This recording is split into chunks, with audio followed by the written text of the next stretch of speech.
Creepy Crawler RC back to you guys in another video. Sorry for such a long delay, but we're finally back, guys. Got a new job, kind of switched up my lifestyle here. We're doing this again, guys. We're back at it. So we have the Sin Racing f-450 body. If you guys do not remember, I'm going to get you guys kind of caught back up on this. So this is the body. The only thing we got left to do to this thing to make it 100% complete is body mounts. So if you guys have any better ideas or any ideas, please let me know down in the comments. I'd definitely appreciate it. I don't really know how exactly I'll do this body mount. I could just mount it the way I kind of got it now and make it permanent. Put it on a hinge. I don't know, guys. You guys let me know down in the comments what you guys want to see. So here we go with the Sin Racing f-450 body. Very good body, two-piece. So if you guys ever do want to do a flatbed, four-door f-450, it does split right down the middle. Only held together with a couple bolts. So definitely a good body. I like it.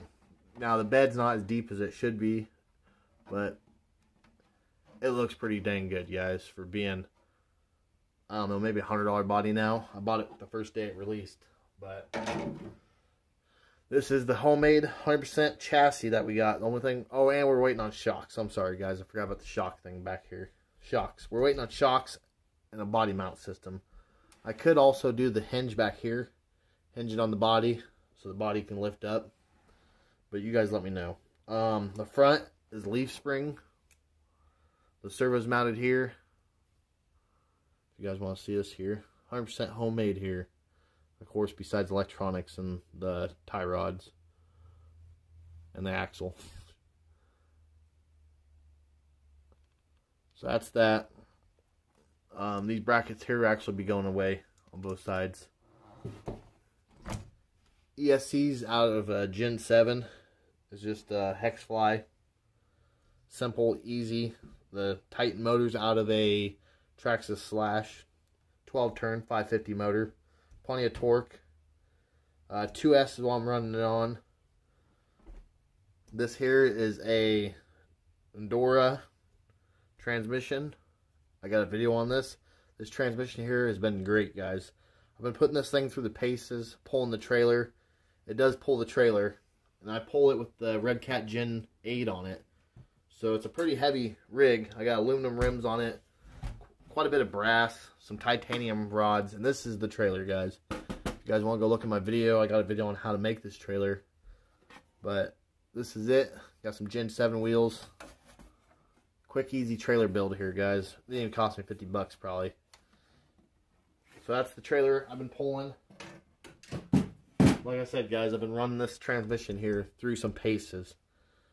It was kind of expensive transmission, but man, the power coming out of this thing, if you guys actually ran it through a transfer case, this thing would be amazing. It's geared pretty high. I ain't gonna lie, for straight to axle combo right here like I got. But this thing straight pulls still. I mean, it gets the motor pretty hot for all the gearing.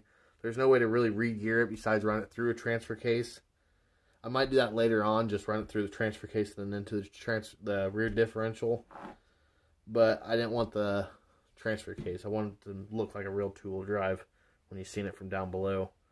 But this is the dually. I got a way to actually make the rear axle out of a Gen 7 or an older SCX10 work. You don't have to use no special nothing. Just take out the outer shafts, put your hexes on the inside, get a pair of hexes for the outside, and they bolt right in. I got a video on that too if you guys want to check that out. Make it an actual correct width vehicle. That's the thing that I hated, guys. You get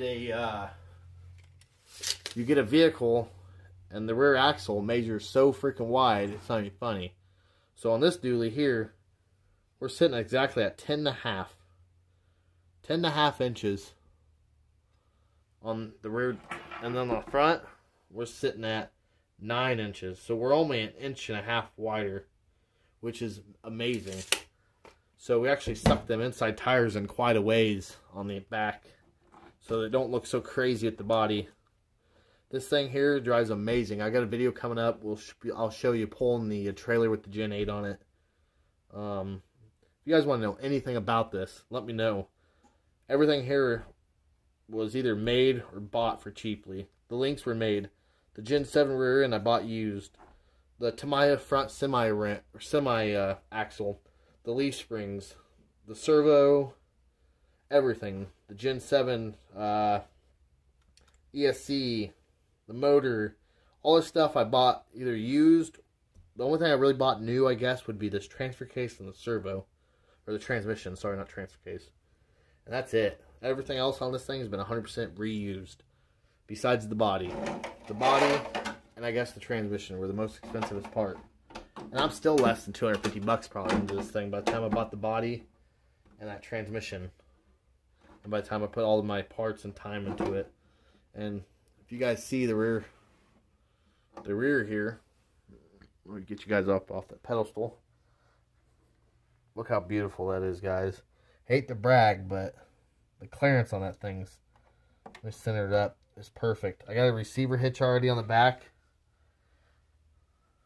but everything sits where it needs to, guys. There ain't a whole lot of poke. The front ain't 100% aligned yet. There we go. There ain't a whole lot of poke on the front. This thing is just perfect. But this is Creepy Caller, guys. Thanks for keeping tuned in for my long little break I had away. We'll be getting back in more videos, guys. Sorry for such a long delay.